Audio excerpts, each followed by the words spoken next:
Well, Homeland Security Secretary in the hot seat today. Alejandro Mayorkas facing a series of questions from members of Congress over the Biden administration's immigration policies and the plan moving forward if the COVID-era policy called Title 42 does, in fact, expire next month. We do have correspondents covering every angle of the crisis at the border. Robert Sherman is in Eagle Pass, Texas, with how Border Patrol agents are preparing for an influx of migrants. But we begin with Evan Lambert. So, Evan, what did Secretary Mayorkas have to say today? Nichole, the secretary essentially saying that this administration does have a plan. A significant increase in migrant encounters will strain our system even further, and we will address this challenge successfully. Homeland Security Secretary Alejandro Mayorkas acknowledging before Congress today a crush of migrant crossings at the southern border will come after a controversial Trump-era border policy ends. The policy, Title 42, allowed the U.S. to quickly turn away migrants because of the COVID-19 public health emergency. But the Biden administration is planning for it to end May 23rd. Mayorkas testifying before two House committees Wednesday as Republicans and even some Democrats have criticized the administration for moving to end the policy, which they expect to further increase record high crossings at the southern border. We started our planning last September, and we are leading the execution of a whole of government strategy which stands on 6 pillars to prepare for and manage the rise in non-citizen encounters. Mayorkas outlining elements of a 20-page plan Homeland Security unveiled this week in response to Republican lawmakers demanding specifics about how the government will handle a surge. DHS explaining a 6-point plan that the White House says will increase staffing and resources at the border, decrease overcrowding, ramp up expedited removal efforts, and bolster the capacity of nonprofits to handle migrants while they're being processed. The remaining 2 pieces will target smugglers and drug traffickers and discourage irregular migration. Meanwhile, Republicans continue to hammer the White House and Mayorkas specifically. In a letter sent before his testimony today, more than 130 House Republicans saying, quote, "Your failure to secure the border and enforce the laws passed by Congress raises grave questions about your suitability for office." Republican senators also railing against Biden's border policies. This is the Biden border crisis. No ifs, ands, and buts about it.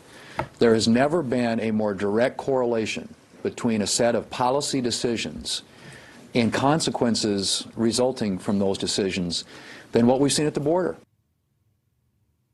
And DHS numbers show that officials have encountered more than 1 million migrants at the southern border since October. That is the highest in nearly 2 decades. Nichole? All right, Evan, thank you for that. Well, the Department of Homeland Security's plan after that public health provision expires will directly impact border agents and law enforcement working on the southern border. Let's go to Robert Sherman, who is there live now. So, Robert, you spoke with law enforcement officers who say they are overwhelmed processing so many migrants, and they do expect that number to only go up. They do, and with no end in sight for that, Nichole. And what we've seen down here at the border supports that. Right here at the river where we're standing, we've seen one crossing right after another. Emerging out of the Rio Grande River came 2 men, both from Venezuela, but determined to get to Texas. For them, it's been a long, grueling journey. We were traveling via bus and cars until we got tricked and detained for 40 days, and our money was stolen. It didn't take long for the Texas National Guard to catch them. But as these 2 get caught, across the way, 4 more look to take their place. This is the everyday situation down on the border. The month of March saw over 220,000 migrant encounters, the most in about 2 decades. Even so, Homeland Security Secretary Alejandro Mayorkas says everything is under control. We have effectively managed an unprecedented number of non-citizens seeking to enter the United States. Brandon Judd, president of the National Border Patrol Council, however, says that's not the case. We are leaving large stretches of the border completely unpatrolled. That's not handling the border properly. Judd says his fellow agents are overwhelmed, in many cases forced to spend their whole days processing migrants and not patrolling the nearly 2,000 miles of border, creating gaps. And if Title 42 goes away, he believes the surge will make things much worse.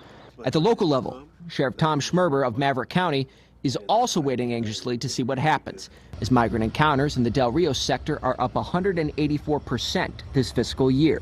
And get rid of Title 42, but not right now, maybe when we have a solution or control. Right now, there's a lot of immigrants on the other side from other countries in Mexico, close to the border, just waiting to come in, to open the gates. Sheriff Schmerber would like to see the Mexican government do more to curb illegal crossings on their side of the border. Meanwhile, Judd believes the key is deterrence. You must either hold people in custody pending an asylum or deportation proceeding, and you must get rid of the catch and release magnet that draws so many people across here. Once that is done, illegal immigration will drop to astronomical lows. So a few weeks ago, we saw that standoff between the state of Texas and Mexico, which led to trucking blockades. One of the results of that was commitments from Mexican governors that they would start patrolling their side of the border a bit more. We actually have seen a few armored vehicles rolling around here today, but Border Patrol tells us that this is really the only area where they're seeing it. There's still a lot more to go on that end. Nichole? Yeah, certainly a lot more to go. All right. Robert, thank you. Thank you for watching. Click the red subscribe button below so you can get more of NewsNation's fact-driven, unbiased coverage.